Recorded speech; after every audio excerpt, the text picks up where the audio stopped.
Welcome to Crime Scene X. In today's episode, we'll delve into 3 chilling tales of individuals who made the unnerving discovery of unwanted guests residing on their premises. If these stories creep you out, show some love by hitting that like button, sharing your thoughts in the comments, and don't forget to subscribe for more thrilling content. Without further ado, enjoy today's video.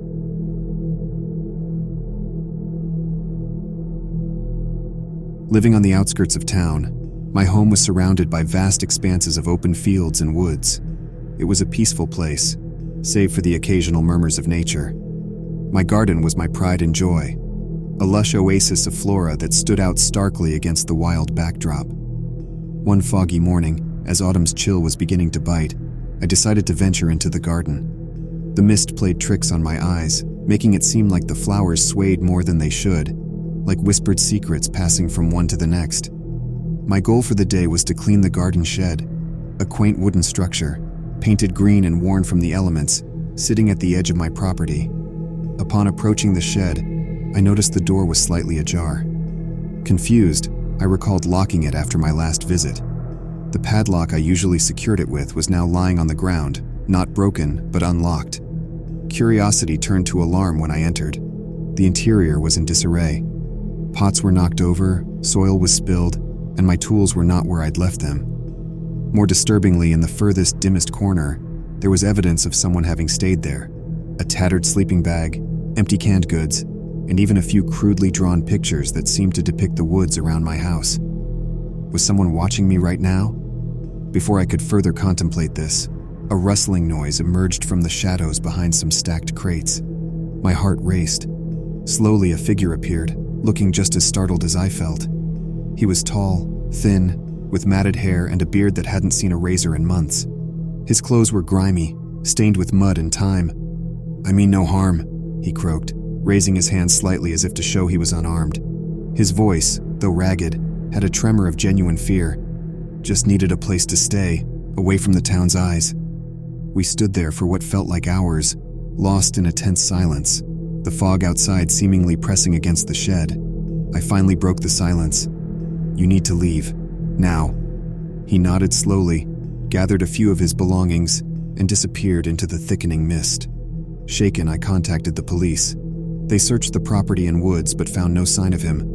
However, in their search, they discovered numerous small makeshift campsites scattered throughout the woods, all with drawings similar to the ones in the shed.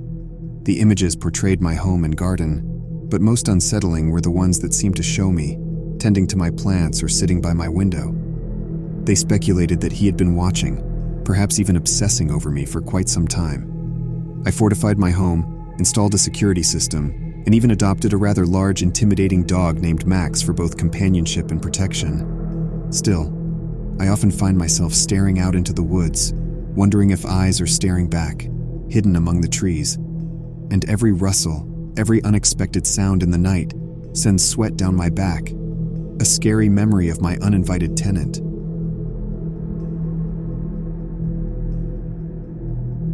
The evening was like any other. I'd invited a few friends over for dinner at my suburban home, with its creaky wooden floors and faded wallpaper. We laughed, ate, and drank, reminiscing about our shared past and discussing plans for the future. Later in the evening, as the conversation lulled, I went to the kitchen to fetch another bottle of wine. As I walked past the basement door, I thought I heard a faint noise. Dismissing it as just another house creak, I continued on.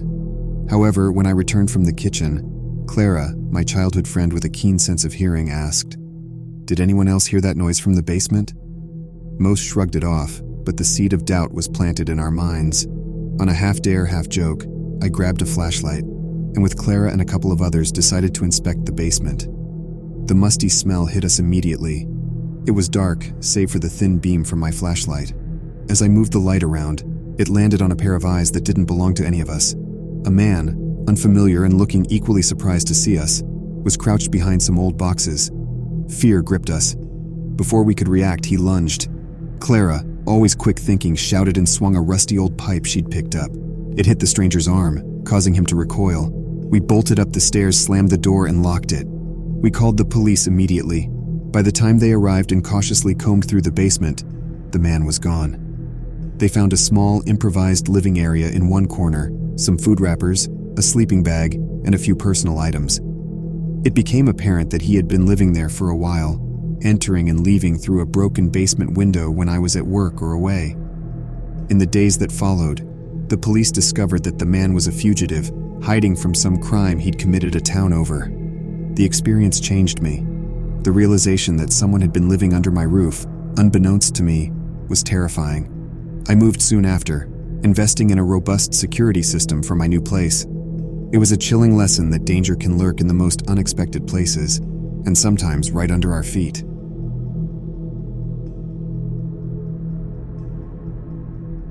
When I first stepped into the grand foyer of the Whitford house, I was captivated. The property was a vestige from another era: high ceilings, intricate woodwork, sprawling gardens, and a history that spanned over 2 centuries. It had been uninhabited for years, leading to stories of hauntings and mystery, which drove its market price down. But being a pragmatist, I dismissed the tales as mere town folklore and seized the opportunity. Renovations began immediately. Each room revealed more of the home's rich past: hidden notes in ancient books, old toys beneath floorboards, and time-worn photographs that showcased generations of the Whitford family. The house seemed to whisper its stories, and I was eager to listen. However, one discovery changed the tone of that whisper to an unsettling murmur. Behind a massive, ornate bookshelf in the study, I found a concealed door. Its presence wasn't entirely a surprise. Many old homes had hidden rooms or priest holes. What was alarming, though, were the signs that it had been used recently. The faint aroma of burnt candles, fresh scratches on the walls, and a makeshift bed made of old clothes and newspapers. As I delved further into the secret room, a shelf full of journals caught my attention. They were dated over several years and detailed the daily life of someone who called himself Nathan. Nathan wrote of watching the families in the light, referring to the residents of the Whitford house over the years.